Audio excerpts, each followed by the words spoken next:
Hey everybody, welcome back down to the bench here at Modelverse Canada. I'm Jay, and today we got a kit final for you. Now it's a real good one, okay? I showed you this one on one of my stash update shows, and I finally got around to doing it, and I'm pretty happy with what I did with it because I looked online and I haven't seen anything done like I did with this. So without too much further ado, let's take a look at AMT's Mr. Spock.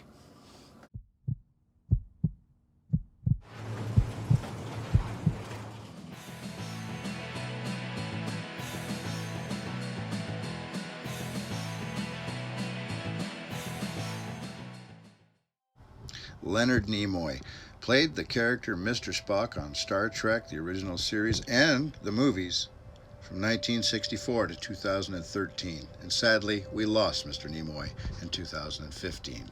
Rest in peace, Mr. Spock.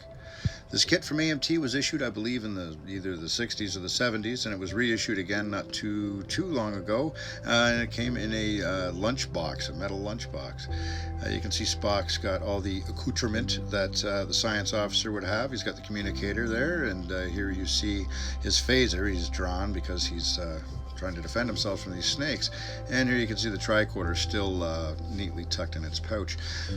Here's the base. Now, instead of painting it like rocks, I guess you could say terraformed it or flocked it, or, you know, turned it into something a little more detailed than it was anyways. Using some products from World War Scenics and some imagination and other things I had laying around, I created this base.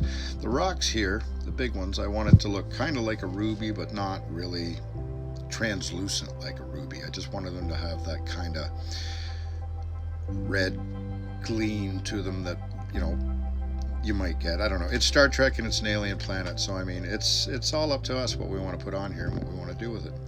You can see I used some different rocks. You can see the one on the left there has been painted with the clear red from some. I had to kind of match those ruby-ish colored rocks that are sticking up out of the ground. And there are some plain kind of little gray rocks lying around. Here you can see in the pit by the snake's hole, you can see the two different grades and colors of dirt that I've used in here to kind of give it some is a little older and maybe a little more moist than the rest of it. Here's a good shot. You can see the sand coming out of the burns where it meets the grass down the sides, and the rocks here you can see on the tops of the rocks we kind of put some dirt along the crevices like it would build up from the wind blowing around. Again, with the snake's hole, I put some larger rocks in and piled some of the sand up against that grass you see on the bottom of the berm, just to kind of make it look like it had been recently pushed over and the grass hadn't kind of stood up straight yet. And here's some more little detail shots of those rocks on the side where we put a little bit of grass and some dirt down in the corners there, where it would gather naturally, at least so I think. Real good close-up shot here of the soil that we used and the stone. You can see it I guess kind of looks real, but at the same time it was just a lot of fun to do and really customize this. Now here you can see these two green I guess spheres kind of sticking up out of the ground. Those were supposed to be flowers, and I kind of surrounded them with some moss and painted them green to make them look like snake's eggs. Here you see them a little more clearly, at least the one. And that was the premise for the whole reason as to why the snake is getting all upset with Mr. Spock, because he's kind of trespassing on their birthing ground here. So it's a good shot of some of the rock I put in here. You can see the one on the right kind of looks like a mossy colored covered just granite rock.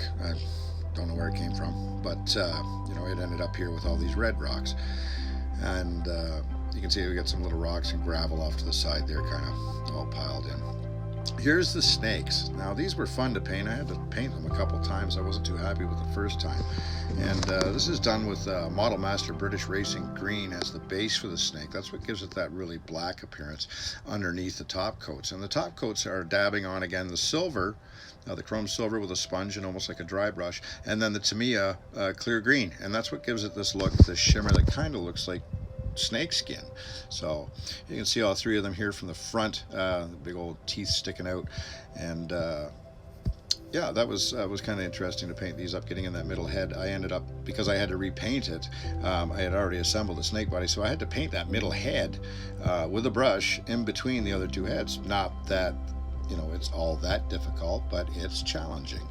And I'm pretty happy with the way it turned out. I didn't make too many mistakes in the middle head, but you will notice that there are not too many shots of the middle head either. So really happy with the way this kit turned out. It was just a fantastic build and a lot of fun. And, you know, I'd be more than happy to do it again because it was just that much fun.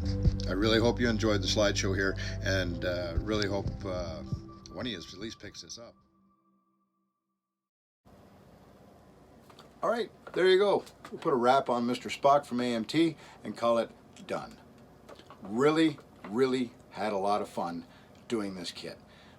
What made it even more fun was putting in that little bit of extra effort and going outside the box and doing all that terraforming and extra detail work. It really puts that much more oomph into your finished product.